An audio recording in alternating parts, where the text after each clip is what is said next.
Assalamu alaikum. I hope so you're fine. Let's start our chapter number 2 जिसका name है real and complex number. अब हम इन दोनों की डिटेल पढ़ेंगे।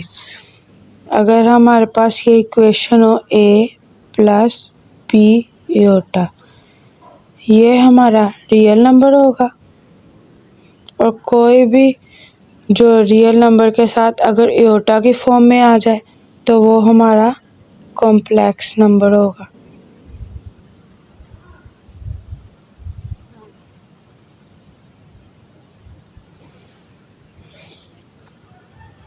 Let's start our first exercise of this unit. Rational number हम उसे कहते हैं कि कोई भी हमारी वैल्यू p ओवर q की फॉर्म में आए और q हमारा 0 के इक्वल ना हो, यानी कोई भी इंटीजर्स इसमें लाए करते हो। इंटीजर्स होते हैं 0 plus minus 1 plus minus 2 plus minus 3, इस तरह चलते जाते हैं कि वो इनको हम रियल नंबर्स भी कह सकते हैं, लेकिन इनको हम कोई भी अंडर रूट की फॉर्म में, आयोटा की फॉर्म में, कोई भी पाई, इस तरह के नंबर्स इसमें नहीं लाया करते। यानी पॉइंट्स वाले नंबर जो हम 3 पॉइंट डेसिमल की फॉर्म में लिखते हैं वो रैशनल नंबर में नहीं होते। अगर कोई भी ऐसे नंबर्स आ जाएं जो इंटीजर्स हों वो रैशनल नंबर है, और जो दूसरी सिचुएशन में आ जाए अंडर रूट है, कोई डेसिमल में वैल्यू है, तो वो हमारी क्या होगी, इरेशनल नंबर। अब हम इसमें सपोज कर लेते हैं कि 1/6 और ये 1/6 है एक डिवाइज़र में, और q हमारे पास जो है वो 0 नहीं है, 6 है, यानी ये वाली वैल्यू हमारी रैशनल नंबर है। इसी तरह हम 15/2 चेक करेंगे, ये भी हमारी q जो है वो इक्वल नहीं है 0 के, कोई वैल्यू दे रहा है, तो ये भी यानी हमारा रैशनल नंबर है। हमारा कोई भी इस सिचुएशन में वैल्यू लाए करे कि p ओवर q में भी इंटीजर्स हों और जो q हो वो भी 0 के इक्वल ना हो, तो वो हमारी इंटीजर्स है। अब हम इरेशनल नंबर में क्या लेते हैं कि कोई भी अंडर रूट की फॉर्म में ना हो, कोई भी पाई ना हो, यानी डेसिमल वैल्यूज़ में ना हो। अब पाई के अंदर हम कुछ भी लगा दें, 3 लगा दें, तो ये हमें आंसर तो पॉइंट्स में देगा, और p ओवर q की फॉर्म में भी नहीं है, ये ऐसा ही है ना। तो अब इसका हम q कैसे चेक करेंगे, नहीं कर सकते, तो इसलिए ये हमारी इरेशनल नंबर है। और पाई को भी जब हम ब्रेक करते हैं तो 3.14 आता है आंसर, तो ये भी हमारा क्या है, डेसिमल में आंसर आ गया, तो ये भी हमारा इरेशनल नंबर नहीं है। सॉरी, जब हमारी कोई वैल्यू डेसिमल में आ जाए या अंडर रूट की फॉर्म में हो, थोड़ा कॉम्प्लेक्स दिखा रही हो, इंटीजर्स की फॉर्म में ना हो, q उसमें 0 के इक्वल ना हो, तो वो इरेशनल नंबर है। अंडर रूट की फॉर्म में हो और पाई की फॉर्म में हो और कोई भी डेसिमल की फॉर्म में हो, उसे हम इरेशनल नंबर कहते हैं। अब सेकंड क्वेश्चन हमारा कि किसी भी फ्रैक्शन को डेसिमल नंबर्स में कन्वर्ट करें। अगर हम किसी भी चीज़ को 1/2 की फॉर्म में रखें, इसको हम कहते हैं फ्रैक्शन। अगर हम इसी फॉर्म को 0.12 इस तरह लिख दें तो ये हमारे डेसिमल नंबर्स हैं। अगर किसी वैल्यू को हम पॉइंट्स में लिख दें तो वो डेसिमल है, अगर उसे हम डिवाइड की फॉर्म में लिख दें तो वो हमारी फ्रैक्शन होती है। अब वो कह रहा है कि आपको मैंने कुछ क्वेश्चन दिए हैं, उसको आपने फ्रैक्शन दी है, उसको आपने डेसिमल नंबर में कन्वर्ट करना है, और ये हमारे पास एक क्वेश्चन है, इसको अब हमने डेसिमल में कन्वर्ट करना है। आप इजीली कैलकुलेट कर सकते हैं, कैलकुलेटर पे लिख सकते हैं, 17 को और 25 को डिवाइड करके हमारे पास आंसर आ जाएगा।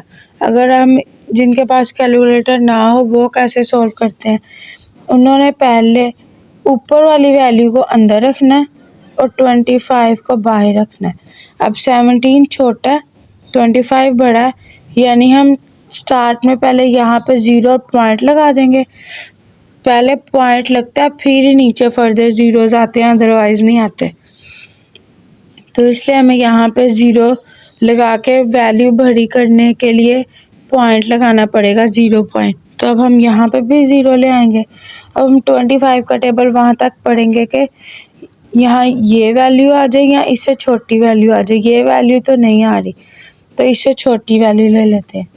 25 6 जार 150।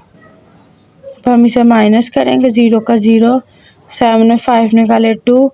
अब फिर 25 बड़ा हो गया, फिर इसमें से 0 उतार लेंगे, तो 25 8 जार 200, ये इक्वल आ गया इसके। तो ये हमारा आंसर है।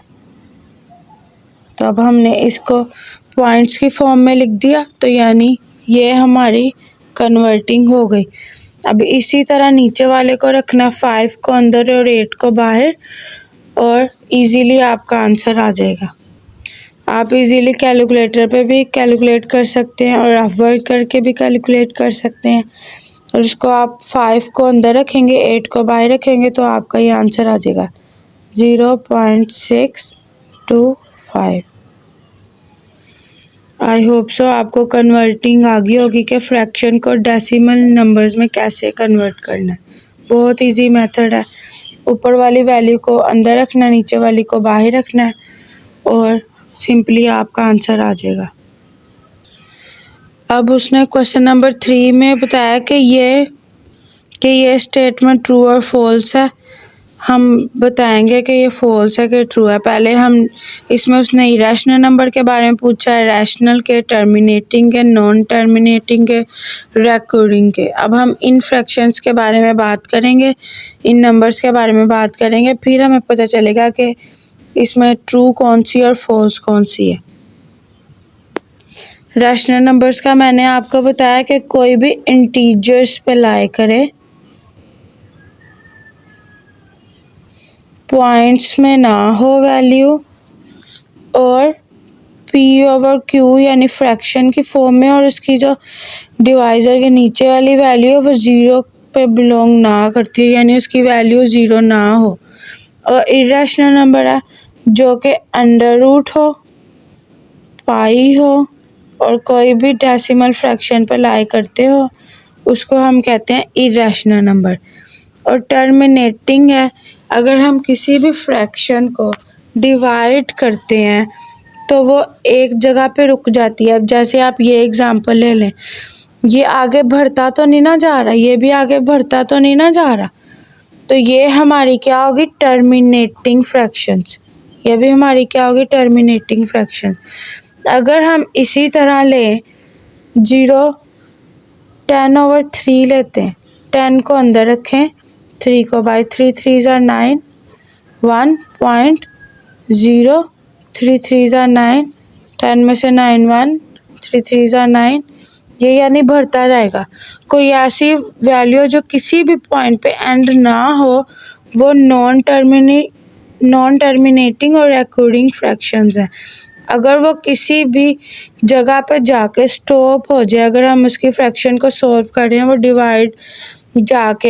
डिवाइड में जाके रुक जाए, ऐसे रुक जाए, तो वो हमारी टर्मिनेटिंग है। अगर वो ना रुके तो वो नॉन टर्मिनेटिंग है। अगर वो स्टॉप ना हो तो वो non terminating and recurring fractions है। So this is our question number 3, और जिसकी हमने पीछे डिटेलिंग पढ़ी है कि रैशनल क्या होता है, इरेशनल क्या होता है, टर्मिनेटिंग क्या होता है, नॉन टर्मिनेटिंग क्या होता है, रिकरिंग क्या होता है। अब हम उसकी ही बात करेंगे। इरेशनल नंबर वो होता है जो भी किसी अंडर रूट, पाई और डेसिमल में ब्रेक हो, यानी जिसकी उसने एग्जैक्ट हमें 3.14 ऐसे वैल्यू दे दी है, फ्रैक्शन में वैल्यू नहीं दी, तो उसको हम इरेशनल नंबर कहेंगे। अगर उसने हमें ये फ्रैक्शन में दे दी, इसको डिवाइड करने के बाद आप यही सोच रहे होंगे कि पॉइंट्स ही आता है, लेकिन उसने क्वेश्चन में ही हमें फ्रैक्शन दे दिया, ये नहीं दिया। अगर उसने एग्जैक्ट हमें ये दे दिया तो ये रैशनल नंबर नहीं है, और अगर उसने ये दे दिया तो ये इरेशनल नहीं है, रैशनल है। और हम फर्स्ट देखते हैं, वो कह रहा है 2/3 is an irrational number. Irrational की हमने क्या डेफिनेशन पढ़ी थी कि कोई भी वैल्यू अंडर रूट यानी पॉइंट्स में उसका हमें आंसर दे वो इरेशनल नहीं है, इरेशनल है।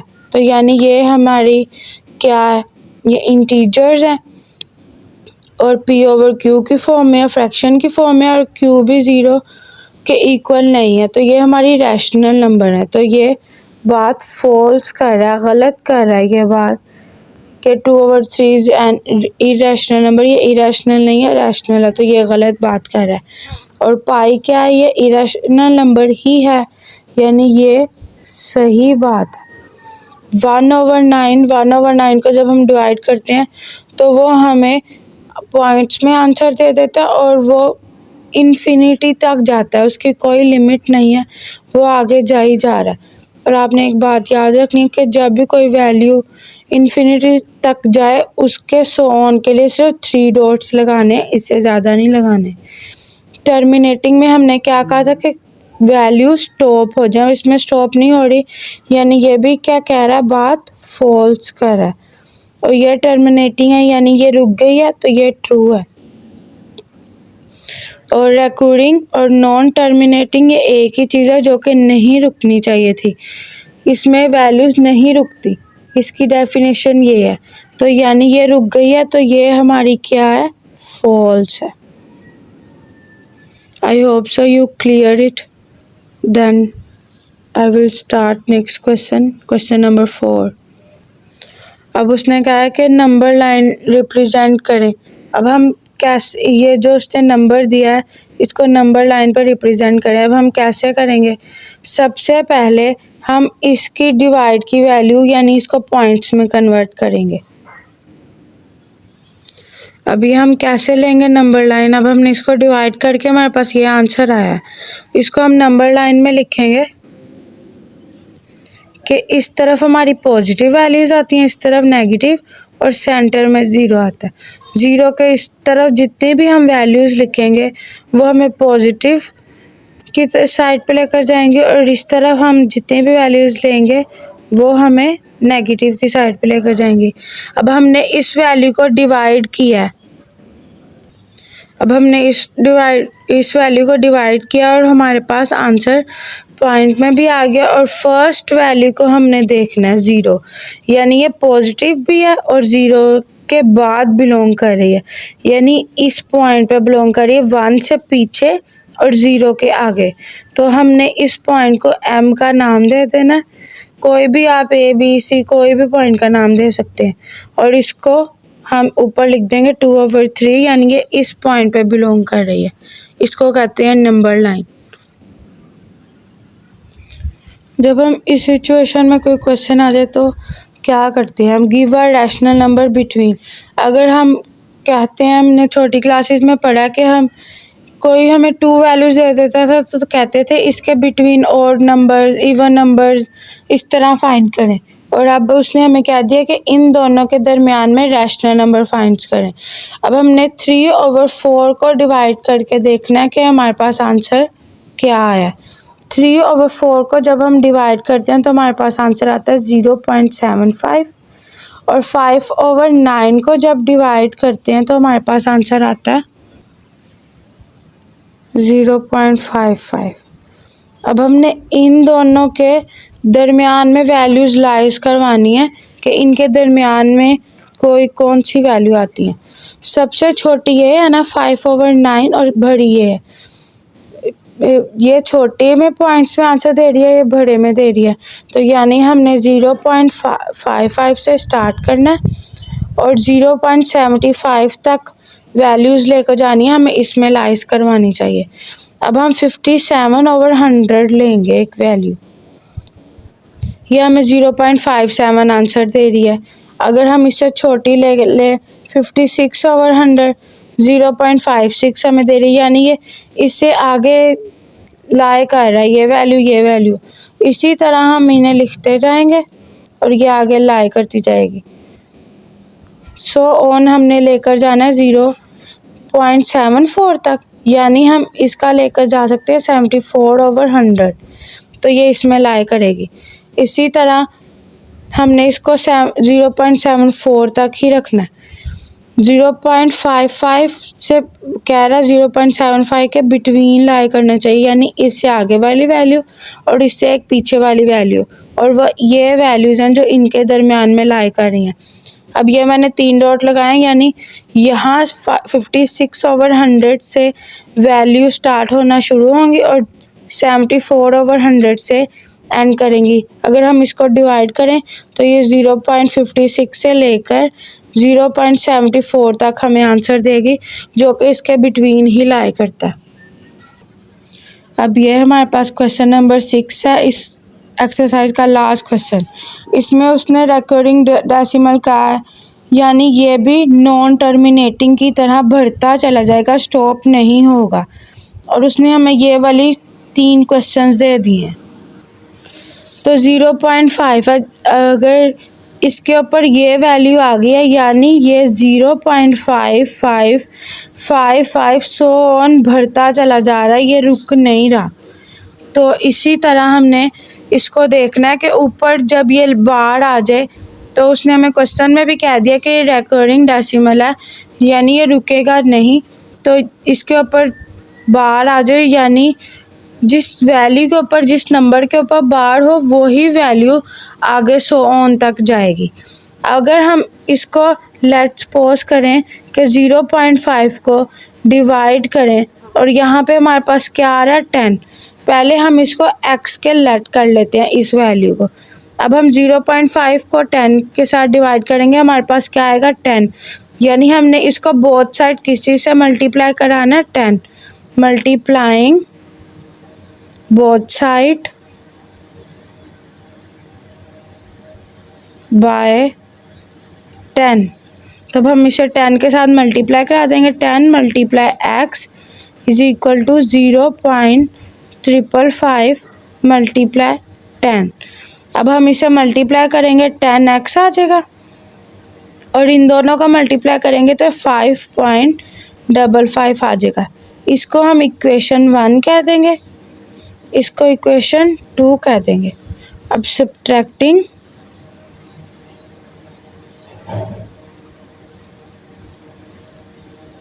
Equation 1 from 2।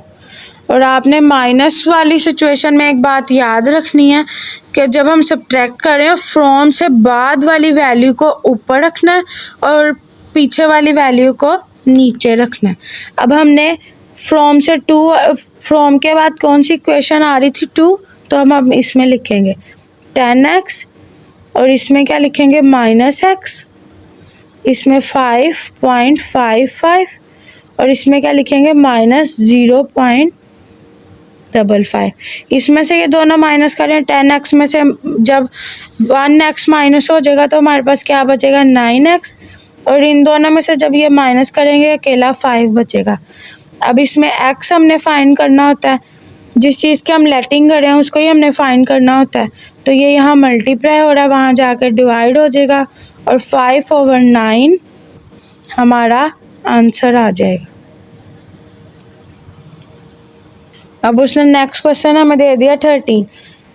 अब सिंपली सारा प्रोसीजर प्रीवियस क्वेश्चन जैसा, बस एक चेंज आया था, वो मैं आपको बता दूं, फिर आपने ये क्वेश्चन खुद करना है। अब सारा तो हमने इसको x की लेटिंग कर ली।